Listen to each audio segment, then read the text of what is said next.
welcome to my channel. I am Mama Dove64, also known as Mama D in the game, and today I will be teaching you about borders and pillars. Now, when I first started Roblox last year, I didn't know that you could use pillars to build with, and I didn't know you can use borders to make a room look better.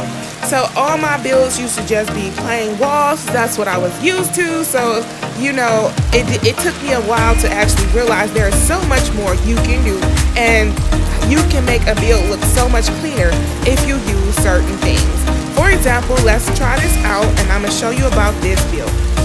Okay, so we're going to build our basic structure of some type of house here, and we're going to use pillars to do some of the work here, okay? Stick with me as I build this little structure. Okay, I do play on mobile more than I play on the computer. For some reason, I can build better from mobile versus using the computer. I said I was going to sit down and practice more, but for now, we're going to do this on mobile. You can transpose some of this to computer if you want to take some of the skills. Now, we have a basic structure of a house here. Now, we're going to go into pillar. We're going to pick whichever pillar we want to use. And so say if I'm just doing a basic, then I'll stay within the ones, the square for $50 or $70, and we use those.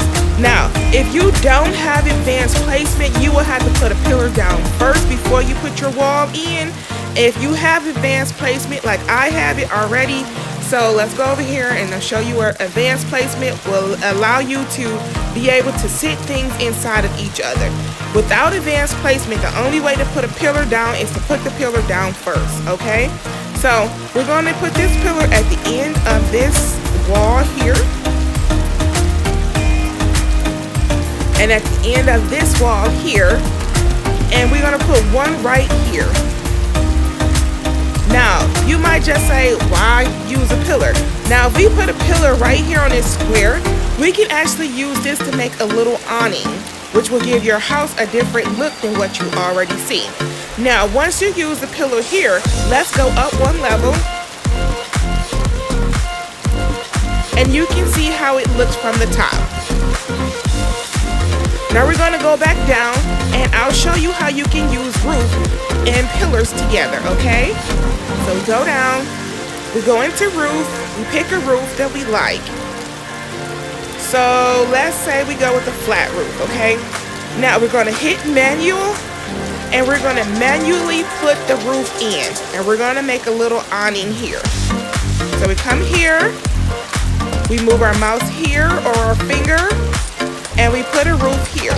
Now what I always like to do is if I use a pillar at the end, I always come in and I'll stretch my roof out just a little bit on the side. That way it comes a little bit over the pillar. And then we hit it, and there we are. Our pillar is in place, and now we have a little awning. Now we go back into roof, we pick a roof. If we're not going to stick with flat roof all the way across, that'll fill in the space right there in the inside that's blank.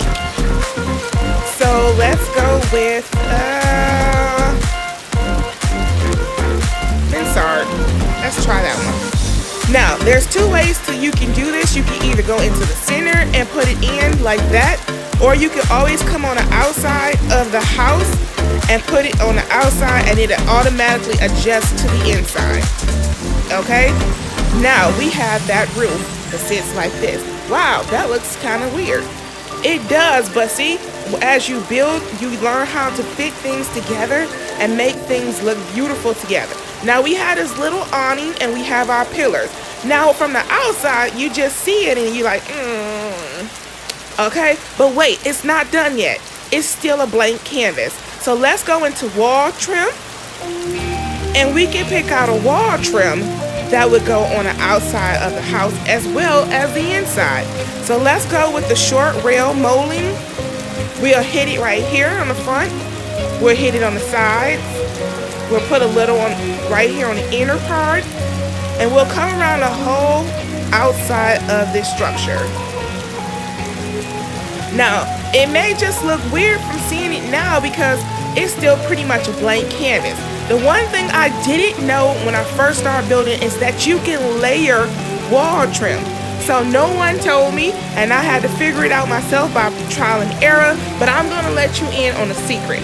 You can use more than one wall trim. Bam, see that? Now let's try another. Now let's leave it there. Okay, now let's go over to the next side.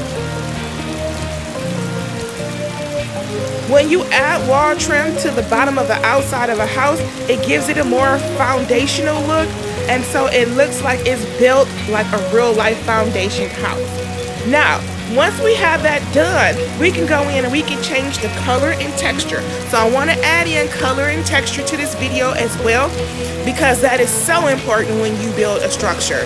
Now, when we come out here to the outside of the wall here, it's all gray. So let's give it a little color, bring it to life, and add a little flavor, which is texture.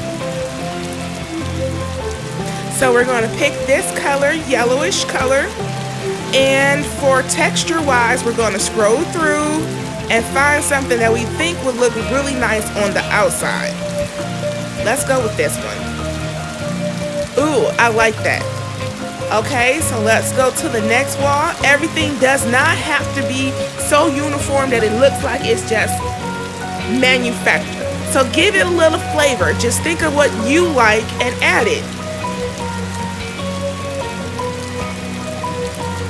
When I build, what I try to do is get an ideal in my head and I stick to it. Sometimes when I build, I do sit down and I plan it out. I'll get an ideal in my head and then I'll sit down and in my head, I'll place what's in my head on paper. That way I don't lose the train of thought. Sometimes I don't have time for that and I'll just build and I'll try to stay focused, which is why I use the gray walls most of the time, because most of this I do build without a plan. So I just build what I see in my head. So with this being done, then we're able to build and make things that comes out with a more finished and detailed look. Okay, now at the bottom where we put our little awning, we're going to go to the wall trim first, and we're going to see if we can find something at a contrast but still look very nice with this same pattern we had. So I would go, let's say we're making a nature house. So we're going to make yellow, green, and gray as our main colors, okay? Now, let's see if I can find something that will make this pop.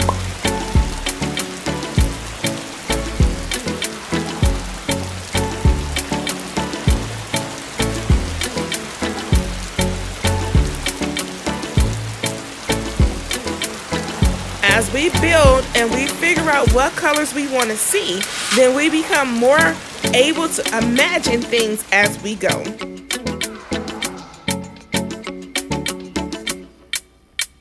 When I build with Alexia Warrior or I am Ashley Anime, and every now and then when Quinn is on the server, I'll build with her too. It's all about me pushing them to use their imagination to see what they can come up with. Now, once we have it, we can use this thing called duplicate, and we can duplicate it to the next one, or you can touch the railing, the wall trim of the last one, and we can just make sure it matches all the way around.